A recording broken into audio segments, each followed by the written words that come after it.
Okay, welcome back, everybody. This is maybe we can get started on our final panel of today. We've had such fantastic discussion so far already, and hopefully these last papers will further inspire us and educate us. So this last panel is on the right to health, environment, and in particular intersections with climate change issues, which of course have already been discussed at, in some depth in other sessions, but that is the focus of all of these wonderful presentations. So without further ado, I'll just ask our three speakers, Joanna Kyriakakis, Gillian Marion, and Sam Bookman, to spend 10 minutes each on their presentations, and then we'll have some time for discussion. Joanna, if you can begin. Thank you very much. Thank you very much, and thank you to the organisers for the opportunity to be a part of this fantastic conversation today. So I'm going to be speaking about the case of the Minister for the Environment versus Sharma, which I think most of you are familiar with. And it was the case where the argument was brought by a group of young Australian children that the Minister for the Environment had a duty to Australian children when deciding whether to approve the expansion of a coal mine in New South Wales under the Environment Protection and Biodiversity Conservation Act, to consider the future impacts of climate change on their lives. And I think there's actually a lot in the judgments to be celebrated in terms of what it signals are the prospects for future climate litigation under Australian tort law, notwithstanding that the duty of care that was found in the first instance was reversed on appeal. And there's so much we could talk about regarding this case. And as a tort lawyer, it's just I find it full of different issues we could discuss. But what I thought I could focus on in my talk today is the way in which the judges characterise the Federal Environment Act, and in particular the role of the environment and human health as a subject of that act, and what that meant for the claim in negligence.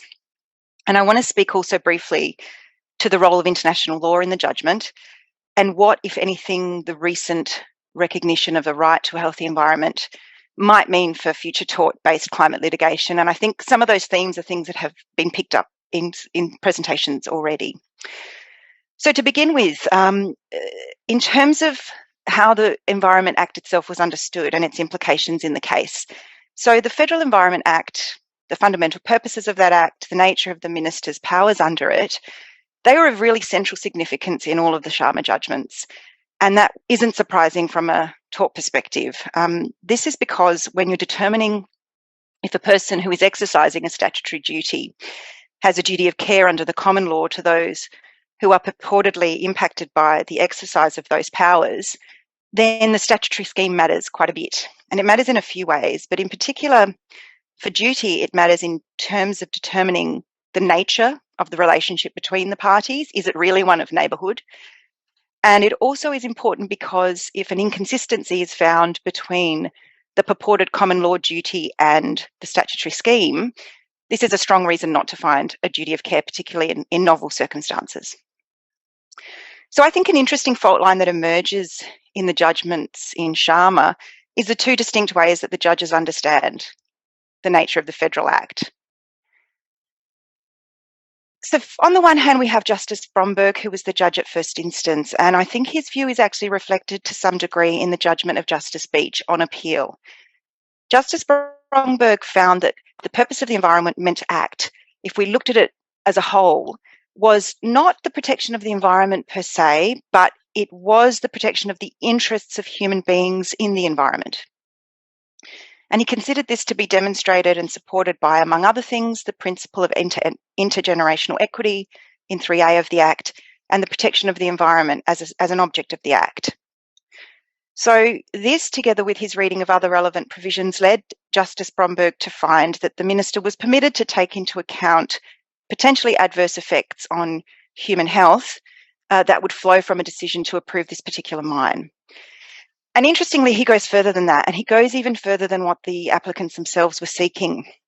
He goes on to say that, in fact, human safety wasn't just an optional consideration for the minister, it was a mandatory one. And the reason it was mandatory was because this particular statutory scheme gave her powers that were capable of creating a danger to human safety. So on appeal, Justice Beech's judgment is the most aligned to Justice Bromberg in this respect. His Honour felt that Justice Bromberg went too far in saying there was a mandatory obligation for the Minister to consider human safety in deciding about this particular mine. But Justice Beech nonetheless took the view that the protection of people and communities is an underlying function of the Act. So why did this matter? Well, it mattered quite a bit, I think, in that both of these judges grounded their rejection of two aspects of the Minister's claims in part on this reading of the Act. One of them was rejecting the view that a duty of care to children in the present case would be inconsistent with her functions under the Act. And it also informed or influenced their decision that a duty of care wouldn't risk the court being forced to consider impermissibly matters of policy. So let's look at the other reading of the Act and its implications in the judgment. And the one I'm going to now talk about is reflected in Chief Justice Alsop's view, but is broadly supported by Justice Wheelahan and is really the majority view on this in the appeal. So Chief Justice Alsop really highlights in his judgment the way in which the Federal Environment Act is not concerned generally with the protection of the environment, nor with any response to global warming, nor with climate change, nor with the protection of the interests and safety of human beings in the environment. That's not a primary object, he finds, of the Act, nor is human safety an implied mandatory consideration for the Minister in exercising this particular power. And I'm kind of taking that from a quote from the judgment. So what then is it about, if it's not all of these things? Well, what Chief Justice Alsop tells us is that the nature of this Act is as an instrument to regulate and mediate the respective fields of responsibility between the Commonwealth and the states in relation to matters relating to the environment.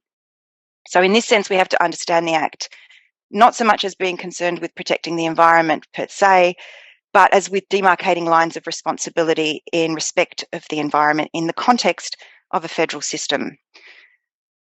So the idea that this Act is sort of more about demarcating lines of responsibility and maybe less about the environment and human well-being, at least in any way writ large, that's probably not news to environmental lawyers.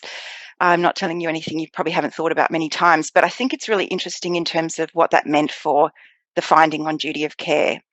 So this characterisation by the majority underscored for them the way in which this novel duty of care would be inconsistent and incoherent with the Act. And that's because it would oblige the Minister to consider matters that cut across the regulatory domain of the states, the carbon emission question.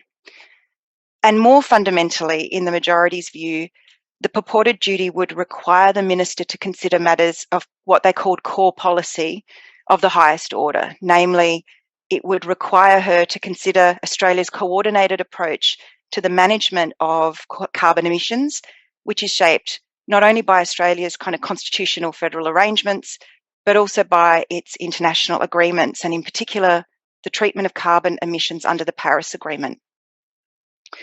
So I want here just to reflect on how international law comes into the appeal judgment, and it is basically by reference to the Paris Agreement.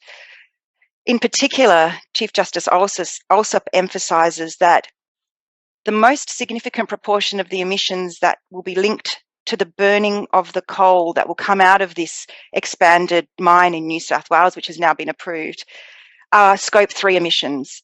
And this means that under the Paris Agreement, the nationally determined contribution will fall under the export countries, not under Australia's contribution. So those are Japan, Taiwan, and China in this instance.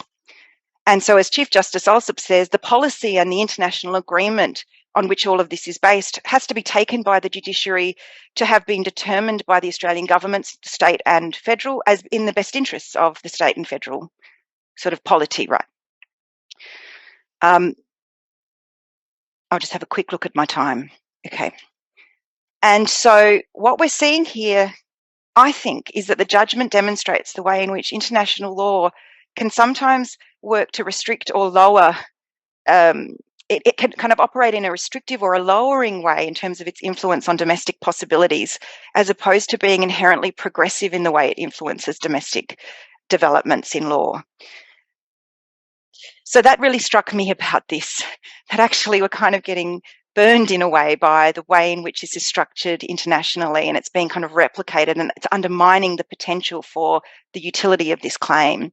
And if we add that on top of the fact that a negligence claim that is framed around the Federal Environment Act and the minister's powers under it is already a bit challenging because of the way in which that act adopts an incremental project by project approach, which is already kind of creating a death by 1,000 cuts type situation around how we manage the environment.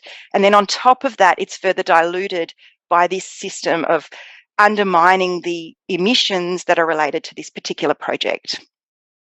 So a few final thoughts now in my last couple of minutes regarding what could a right to a healthy environment bring to all of this. Could it help green future negligence cases? Well, I think we've talked a bit about that in the earlier panels, and my view is at this stage, in the foreseeable future, human rights are not likely to play much of a role in the development of Australian tort law. I think it's going to be reasonably limited, at least short of the introduction of a statutory Bill of Rights that authorises the direct consideration of particular rights in relevant jurisdictions. Moreover, until I heard Associate Professor Bridget Lewitt's reflections on this, it struck me that I wasn't sure how much a right to the healthy environment would bring that we don't already have to work with through existing principles of human rights law, like the right to life and right to culture. Although her reflections on the implications of relying on those rights really resonated with me on that. Having said this, a couple of positive points to finish. I think the ability of Australian courts to point to international commitments around a right to a healthy environment could support interpretations of legislation that are more rights aligned, in the sense that Justice Preston talked about in his earlier presentation. And I think that could actually be quite significant for reasons I hope is coming across in this talk, which is that our interpretation of the statute can matter a great deal in our interpretation of the permissibility of a novel duty of care that overlays it or interplays with it. And finally, more broadly, I think reference to such rights as the right to a healthy environment are an important broader advocacy tool that can shift social discourse in Australia. And the evolution of negligence law, I believe, is very closely tied to the evolution of social context. We see that in judgment after judgment, and it's in fact signalled by the judges in this case. So I think there's some benefit that will flow. It's just a question of the time that might take and whether that's too slow a process. But thanks very much. Thanks. Thanks. That was great, Joanna. I'll hand straight over then to Gillian.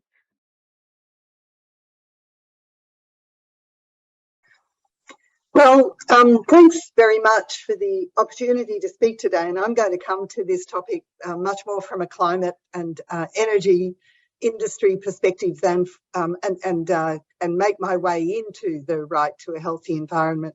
So I'm going to start by basically the premise that Australia has a pretty straightforward decarbonisation task ahead of it. We're a country with a very high level of economic and human development. We've got abundant sources of renewable energy and key transition materials. So we're very well placed to benefit from the economic opportunities ahead in the transition. And by global standards, our domestic greenhouse gas emissions are small. But we're all exporter of liquid natural gas, or LNG, and of coal by volume. And the combustion of this gas and coal in buyer countries produces a very large volume of greenhouse gas emissions, which are, as we've discussed already, referred to as Scope 3 emissions. So they occur after the gas or coal has been sold and control over the product relinquished. And on 2019 figures, Australia's Scope 3 emissions constituted at least 3.6% of global annual emissions, and they're continuing to grow. So in my view, this leads to three vital consequences for Australia in applying the UN General Assembly resolution recognising the right to a healthy environment. First, I think we need to understand the part played by Australia's Scope 3 emissions and why these emissions are in large part our responsibility. Secondly, Australia is particularly highly exposed to the impacts of climate change, so the consequential impacts on human rights here and in our region will be big. And thirdly, there are steps that Australia should take with regard to these exports if it wants to meet its existing international human rights law obligations and commitments, let alone any obligations under a right to a healthy environment. But looking first at Australia's Scope 3 emissions and the matter of responsibility, based on those 2019 figures, our fossil fuel exports are equal to almost a quarter by carbon dioxide potential of the entire oil production of the 13 OPEC countries. On top of the emissions from this production for export, we must add those from the LNG and coal that we consume domestically. Plus, we have over 100 new coal and gas projects in the pipeline, although it's unlikely that they'll all proceed as planned. And just 4 weeks after Australia voted in support of the UNGA resolution, the Federal Minister, Madeleine King, announced the release of more than 46,000 square kilometres of Australian offshore waters for new oil and gas exploration. The firm Climate Analytics has estimated that if current industry and government projections for fossil fuel exports were to be realised, by 2030, in just 7 years' time, around 13% of global carbon dioxide equivalent emissions would be from Australian fossil fuels, mainly from our coal. Other people have referred today already to the fact that Australia's response has been to argue that the Paris Agreement doesn't require states parties to take responsibility for their Scope 3 emissions as a matter of NDC accounting, and that's true. But other commitments within the Paris Agreement, through their normative force, do require Australia to take responsibility. There's first the principles of equity and common but differentiated responsibilities in Article 2, which require advanced economies like Australia's to take the lead in decarbonising. And the principle has to be understood too in the context of the remaining global carbon budget, which doesn't support a high-income country like Australia depleting that limited budget through thermal coal exports to other high-income countries like Japan and South Korea, which is what we're doing. There's a short-term case for metallurgical coal and gas, but it shouldn't be us supplying it. Mozambique, for example, has large reserves of metallurgical coal, and it's a least developed country with virtually negligible historical emissions. And secondly, the Paris Agreement commitment to aim for 1.5 degrees implies that everything which is reasonably within Australia's power to do to bring down emissions should be done, or at the very least that Australia has a credible, ambitious and science-based plan for phasing out its gas and coal exports. And others have mentioned today that we can't hide behind arguments that we're simply responding to demand, which would be there whether or not Australia supplied the fuel. Australia's climate policy and action must address supply as well as demand, because pulling back supply pulls back fossil fuel infrastructure, it redirects capital to low carbon alternatives, it reduces stranded assets, and so on. Which brings me to my second consequence, the projected impacts of climate change on human rights. We know that Australia has many geographical characteristics which leave it very exposed, more than most, to climate change. Chapter 11 of this year's IPCC Working Group 2 report identified the major trends for Australia as heat, more hot days, heat waves, drought frequency, extreme fire weather days, declining agricultural production, water shortage, and so on. Rain, more rainfall where we want it, less, more rainfall where we don't want it, and less where we do want it and when we want it, with increased heavy rainfall intensity and more severe cyclones. And of course, the sea level rise and loss of land area to inundation and loss of fisheries. There'll also be extreme weather events like the 2020 Black Summer fires, and the IPCC noted that the current 1 in 100-year flood in Australia could occur several times a year. So to human rights workers, it's abundantly clear from Chapter 11 that Australia has a huge task ahead of it to respect, protect, promote and fulfil human rights within its territory in the face of these major climate trends and extreme events. And it's evident that we'll experience cascading and overlapping climate assaults on the wide range of human rights identified as at risk by the High Commissioner for Human Rights, the rights to life, food, water and sanitation, health and housing, as well as the rights of particularly vulnerable groups, Indigenous people, but also people with disability and children.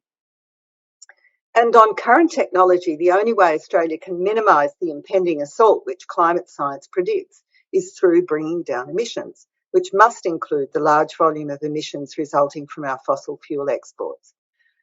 So this, for me, raises an empirical or causation question, which is, to what extent will these Scope 3 emissions on their own drive additional temperature rise, such as to drive in turn additional human rights damage in Australia?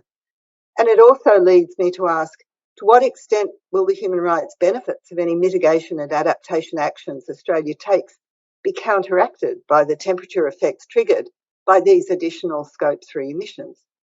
As it happens, these are the first questions we're going to explore in the new human rights, Scope 3 and Human Rights Hub, which has just been established within the Australian Human Rights Institute here at UNSW.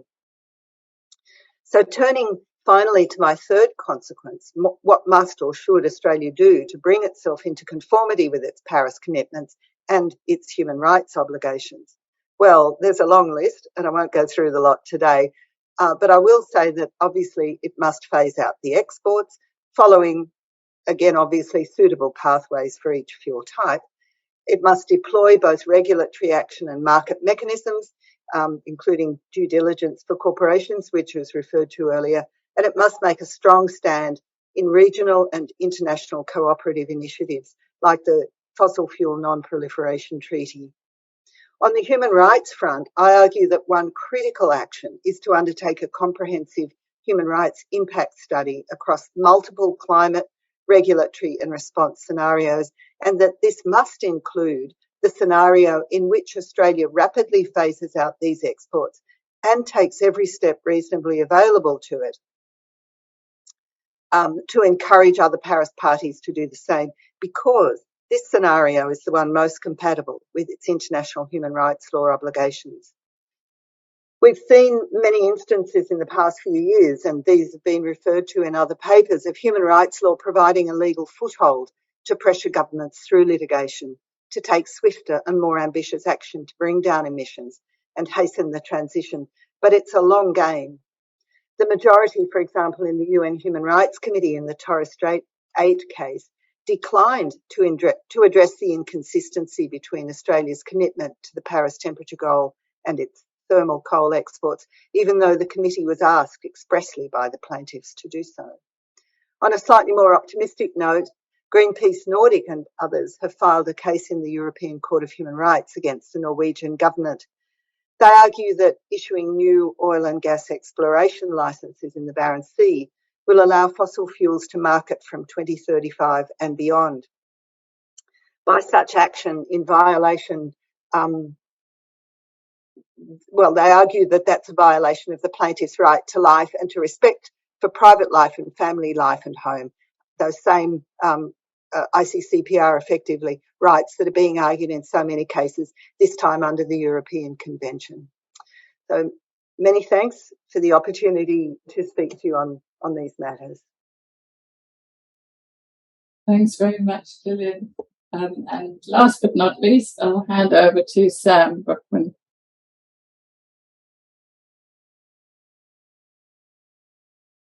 Hi, sorry about that. I hope can everyone hear me and see my slides?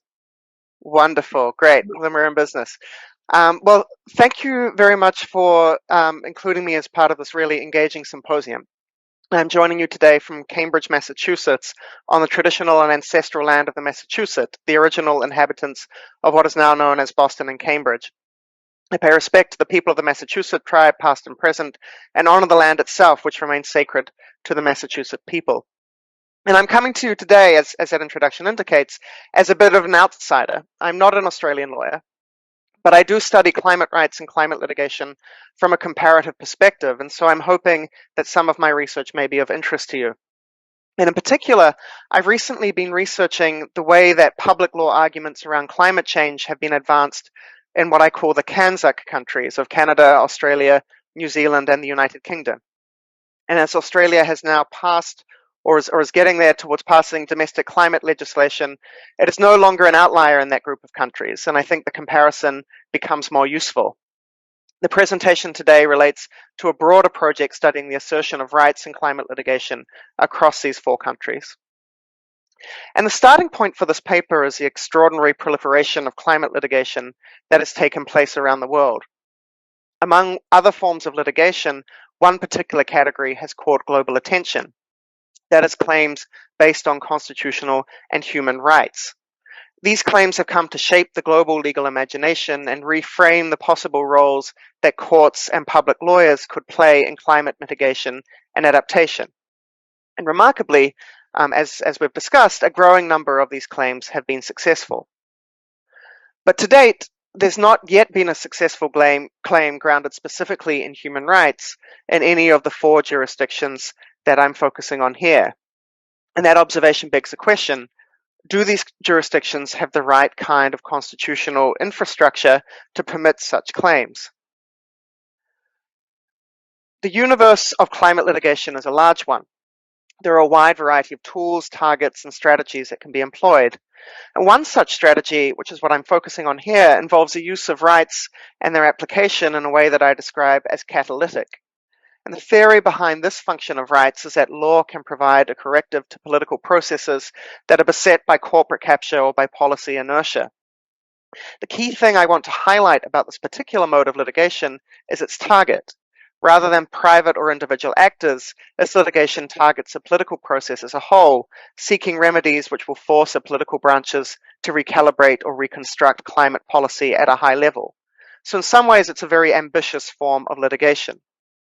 And I want to be clear that the catalytic function is not the only possible function of rights or rights litigation. It can be distinguished from a range of other possibilities, including more concrete project or community-based disputes, such as challenges to permitting decisions or private actors. But my claim is that it is this catalytic function which has really captured the international legal imagination. In countries with more established traditions of judicial review of constitutional rights or domestic incorporation of international human rights, such as the Netherlands, Germany, and Pakistan, the catalytic function has taken center stage. A large and growing number of cases have been successful, also in countries including Colombia, Mexico, Nepal, Belgium, and just recently in the Czech Republic and Brazil. These cases are now being widely discussed in the CANZIC countries as well, capturing the imagination of lawyers trying to replicate the same catalytic strategy there.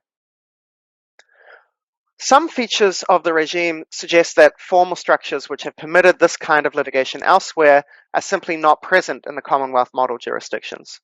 Most strikingly, courts in these jurisdictions, including Australia, lack the power to strike down legislation beyond a narrow range of grounds. There are few explicit environmental rights provisions, meaning that litigants must instead rely on ancillary or derivative grounds. And furthermore, international human rights are generally not directly incorporated. And perhaps, though it's difficult to demonstrate empirically, judges are simply less likely to be persuaded by arguments that extensive and complex policy regimes may be unlawfully inconsistent with rights.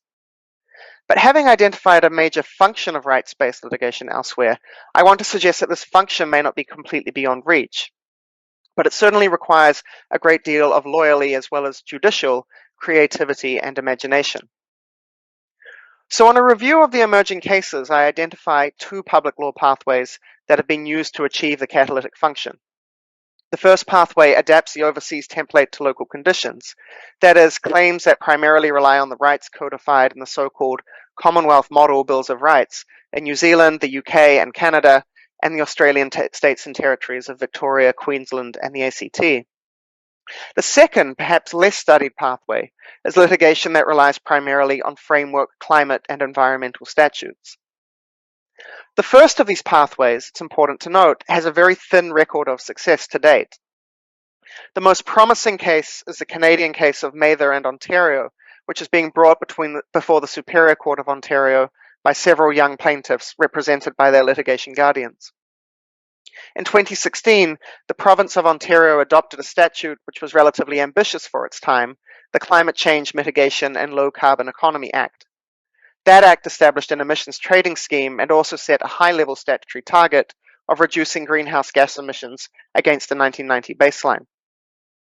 Following a change to a more conservative government 2 years later, however, that act was repealed and replaced by the ominously named Cap and Trade Cancellation Act. Rather than enshrining climate targets in the statute, the 2018 Act delegated that power to the executive and broadly required the responsible minister to prepare a climate change plan, which they may revise from time to time. The minister subsequently released a plan that was substantially less ambitious than that set out in the earlier Act. The reason the Mather case is interesting and has garnered significant attention is that it is one of the very, very few rights-based cases in the Kansas jurisdiction to have survived a strikeout challenge at the trial level. And that survival was ultimately upheld by the Ontario Court of Appeal. And so I've tried to extract 5 features from the Mather claim that suggest a possible emerging blueprint for catalytic rights-based litigation elsewhere, including in Australian jurisdictions that have rights charters. So first, the case suggests that the absence of express environmental rights may not prove a barrier to claimants. The court was open to the possibility that climate change could affect a wide panoply of rights already protected by existing instruments. Secondly, the court accepted that targets and plans promulgated under broad framework statutes were not mere policy decisions, but were in fact a form of quasi-legislation amenable to review. This suggests that even where such decisions are delegated in broad discretionary terms, there may be a possibility of rights-based review, and further, that such decisions provide a concrete action that can be reviewed with judicially manageable standards. Thirdly, and perhaps most significantly, the case used a framework climate statute as a scaffolding for the rights-based challenge. Fourthly, and relatedly, the strikeout court was willing to entertain the possibility that rights could give rise to quite specific correlative climate duties. The court's reasoning suggests a possibility that once governments have explicitly regulated the field of climate change, they assume a responsibility to do so in a rights-consistent manner. And finally, the declaratory nature of the remedies sought seems to be well suited to both the formal legal framework and the judicial culture of the Kansas countries. My claim isn't that rights-based climate litigation is about to experience a boom. Indeed, the Mather case is so significant simply because it had advanced past the strikeout phase when so many others have not. In the UK and Canada in particular, a large number of rights-based claims have been unsuccessful. My claim is more modest. It is that the Mather case provides the seeds of a possible blueprint. But I want to return to the distinction between form and function introduced earlier. To achieve the catalytic function performed by rights in other jurisdictions, climate lawyers in the Kansas countries should look, and are looking, to the formal legal tools and infrastructure that does exist. Perhaps the most obvious of these tools are both framework climate statutes as well as framework environmental statutes more broadly, which are now enshrined in national legislation in the UK, New Zealand, and Canada, and now Australia. All these elements have come together in a couple of significant and successful cases where framework statutes have been used to achieve aims similar to the catalytic role played by rights elsewhere. I don't have time to talk through the cases listed here from comparable jurisdictions, but I'm happy to talk about them more in the discussion. So what does this global survey mean for Australia? Australia is now joining the community of countries with a Framework Climate Act, and in addition to Framework Climate Acts that exist in several Australian states. And while it's not a piece of legislation that matches the ambition and comprehensiveness of those in some other jurisdictions, it does have some of the same features. At the same time, the survey of comparable jurisdictions might be cause for some pessimism about the future of standalone environmental rights. And of course, Australia still lacks a federal rights charter. A more promising way forward may be to think about the interaction between rights frameworks and framework statutes. We could see rights and framework statutes as substitutes, but as the Mather decision suggests, we could also see them as complements. These statutes set a basic commitment to climate ambition at the transversal political level that is the very function of catalytic litigation. The devil is in the detail of budgeting and plans issued under that legislation. Litigation as to the adequacy of targets and budgets and reports and administrative duties of ministers is the very stuff of administrative law, and the rights could play an important role in augmenting such actions. First, they can augment actions that decision makers have failed to take climate matters into account, drawing on both statutory duties and broader human rights claims. Secondly, as in Mather, rights may give content to duties contained in climate statutes and to sharpen that scheme and develop more demanding quasi-substantive standards. Even where rights challenges are aimed at review of primary legislation, as noted above, the practical effect of the declaratory and administrative remedies available, particularly under the state rights charters, may not be so different as to those awarded elsewhere. So in the paper, I go into more detail about how this complementary dynamic could take place, one example being the principle of legality, which Chief Justice Preston covered in his presentation earlier. I'm happy to talk a bit more about that in the discussion. But for now, thank you for your attention, and I look forward to the discussion that follows. Thanks very much, Sam. And those were three wonderful presentations raising interrelated but quite distinct issues around Australia's climate responses. So I'll open up now for questions, comments on those three presentations.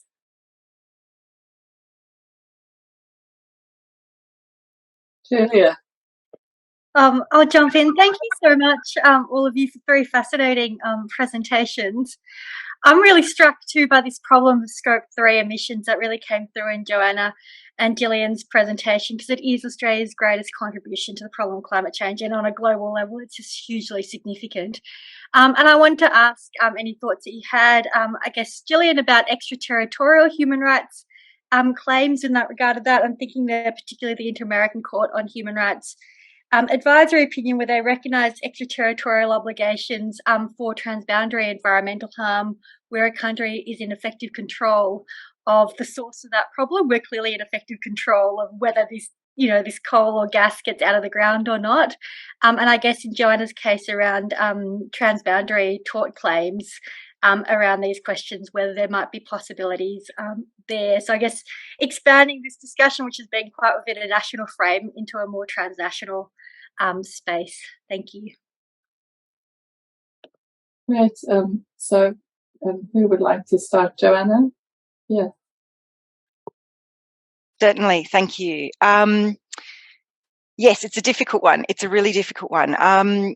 Look, the way in which this plays a role in tort law really depends on how it interplays with a particular case. And I think what was really difficult here was the fact that they were trying to find this novel duty of care, and they were trying to do so in a scenario where damage hadn't happened yet.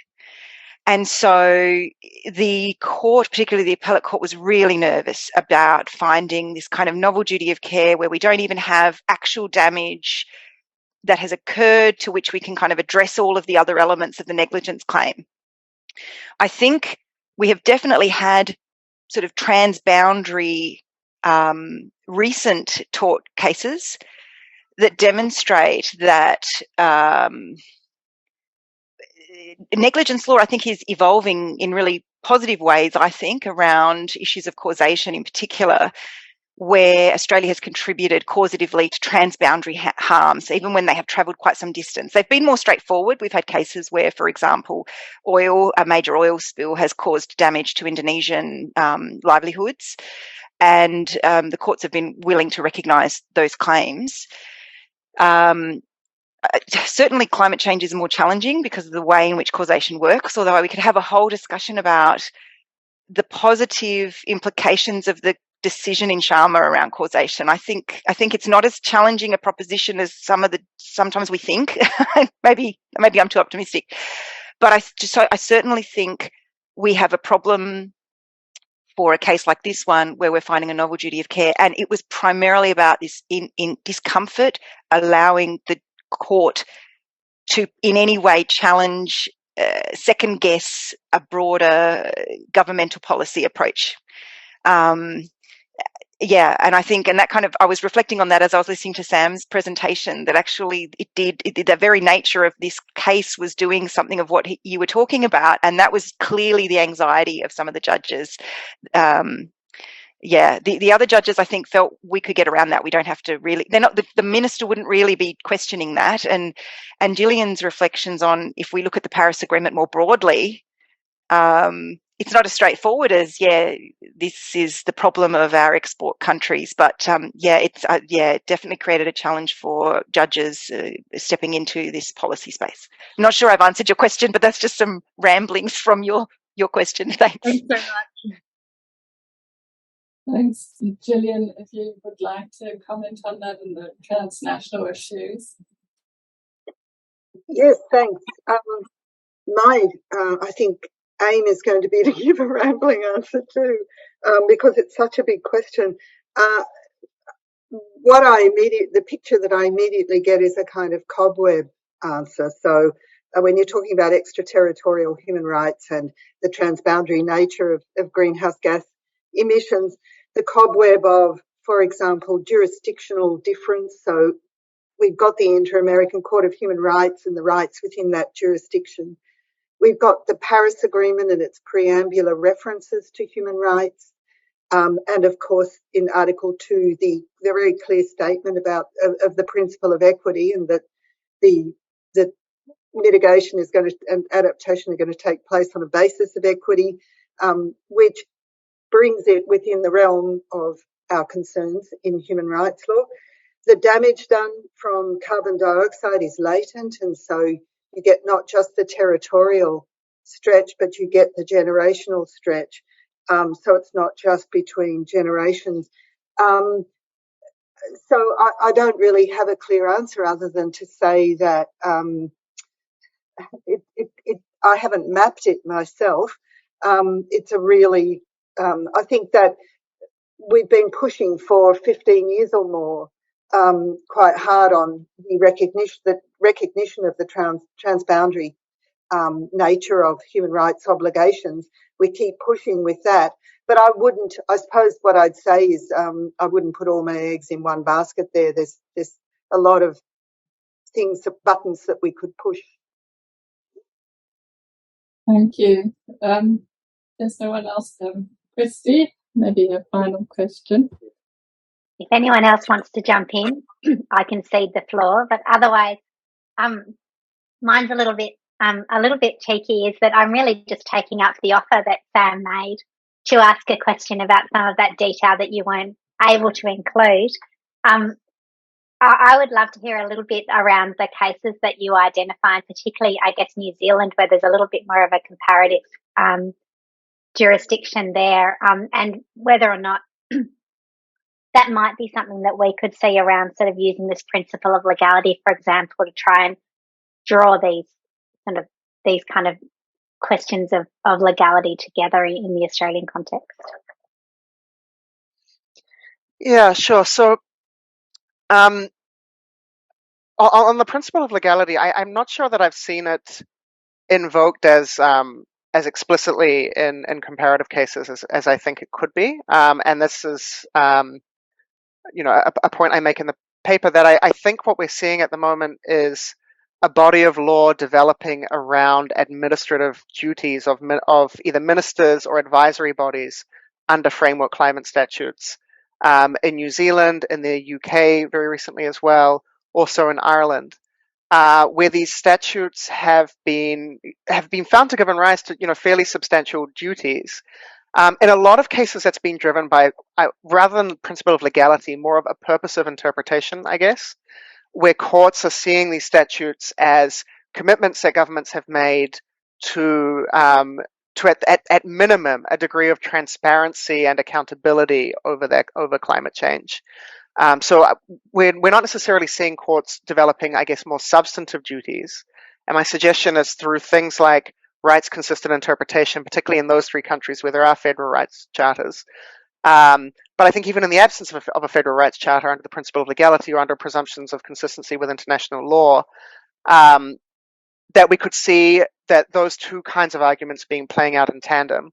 So on the one hand, a kind of purposive approaches to ministers' duties under various acts, and I know the ones in the federal Australian statute are fairly light compared to the British or the New Zealand acts, but they're still there.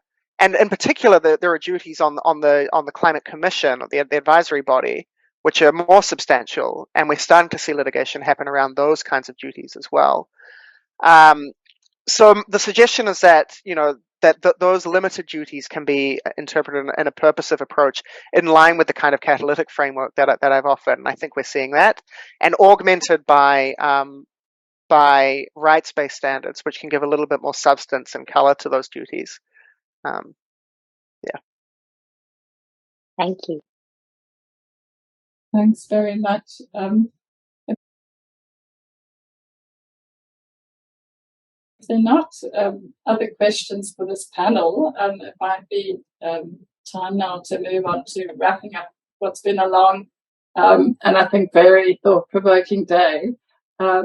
We just wanted to make a few short reflections in closure, not that we can really sum up all that's been discussed today, but just draw out a couple of important points, I think, about the discussion, and maybe some ideas about the way forward for, further thought and scholarship and engagement on these issues.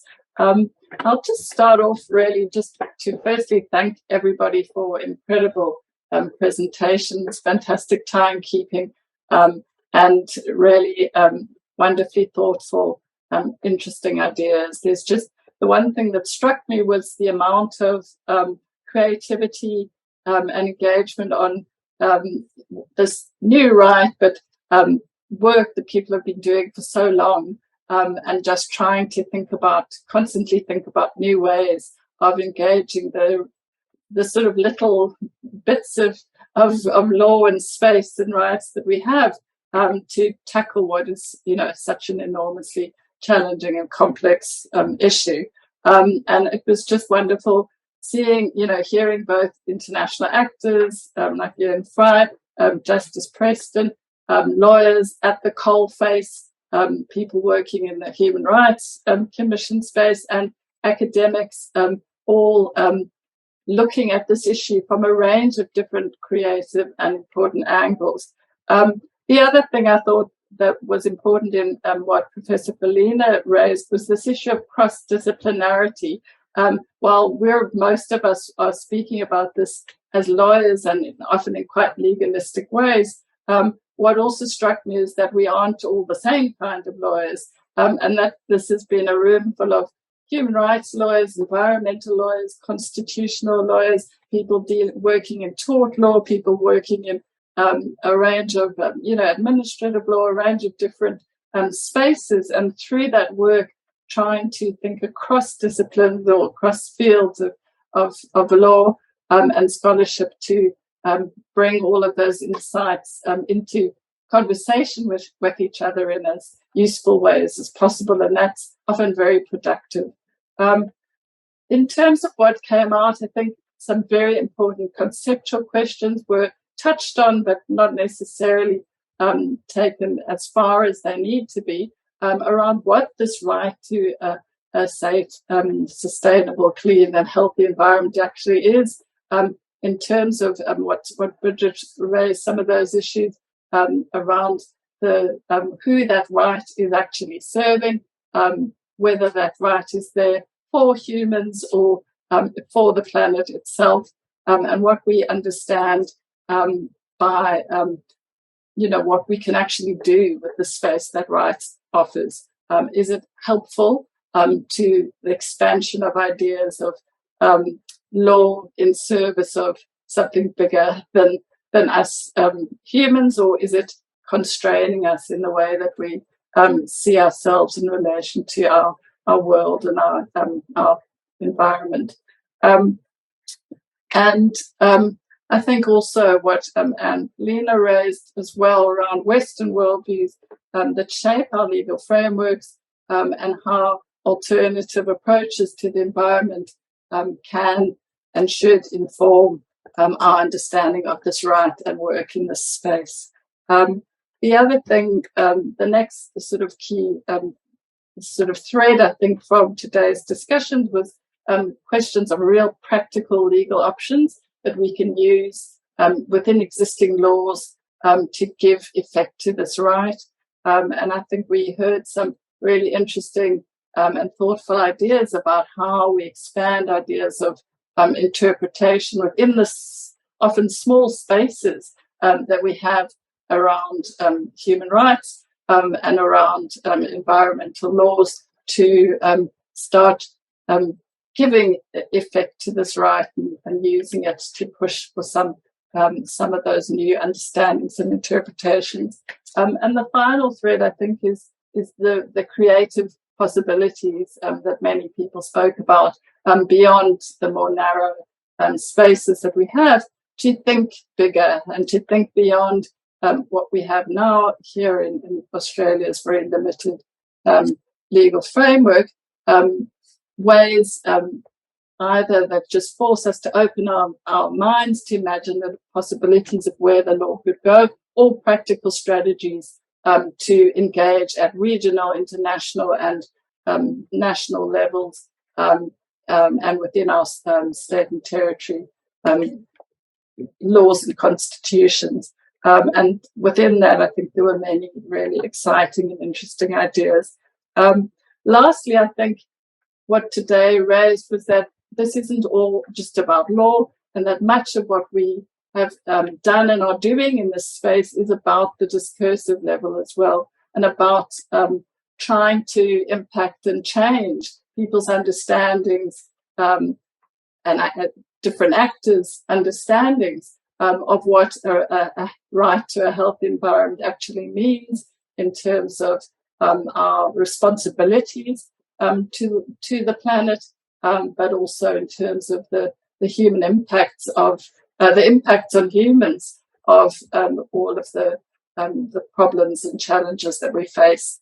And I think that what we're doing here in these discussions is in some small way contributing to that, expanding that discursive space. I'll just hand over then to Christy for some final remarks. Thank you so much, Beth.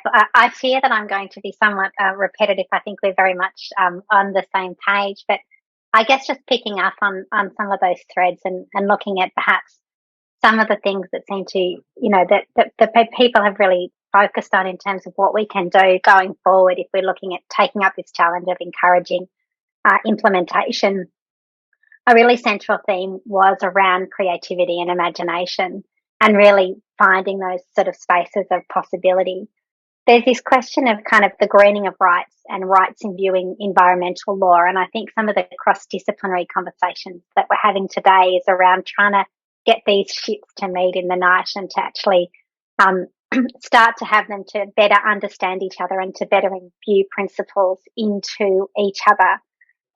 But beyond just black letter or colonial environmental law and human rights law, there's obviously this very strong need to engage in a really big push towards legal pluralism and to learn from first law and to engage in a much more productive dialogue with that. And with that, I think that's probably our best pathway to that ontological shift that can enable us to move beyond a dualistic approach so that human rights can afford to remain anthropocentric, and environmental law, well, actually surprisingly also can't afford to remain anthropocentric, and that we can actually get both of these bodies of law to really understand this idea of unity and interdependence, and that we're all part of country, and that we really can't actually separate ourselves from our habitat. In terms of just those practical strategies, we did hear a lot of possibilities for novel litigation, some of which are already happening, particularly if we learn from international examples, but also some possibilities for how we might look at those little gaps and spaces that do exist within our law at the moment. We also saw obviously opportunities for law reform where we can see some tweaking to actually expand those possibilities, or really perhaps even blow them open in the case of the ACT, for example, which might lead that charge. But as Bronwyn, I think Morgan kind of pointed to and Anne really focused on as well, there's also this enormous space for these prefigurative possibilities and these sort of social actions that step outside of law and that step outside of the state and essentially act as though these things are already law because, well, according to first law particularly, they are already law. And I think that if we continue to put our energy into those kind of social orders that we think are the only option we have for a viable future and for human and environmental flourishing, then there's an enormous amount that we can do within those spaces. And I just hope that we can keep these conversations open, because I think that they do provide that sort of spark of energy and creativity and these imaginative possibilities for us to keep taking this forward. So thank you so much to everyone that participated in terms of presenting and in the discussion. We do hope that we can keep this conversation going. So the recording will be available. And I think that there's probably a likelihood of this generating further activity down the track. So thank you again to everyone.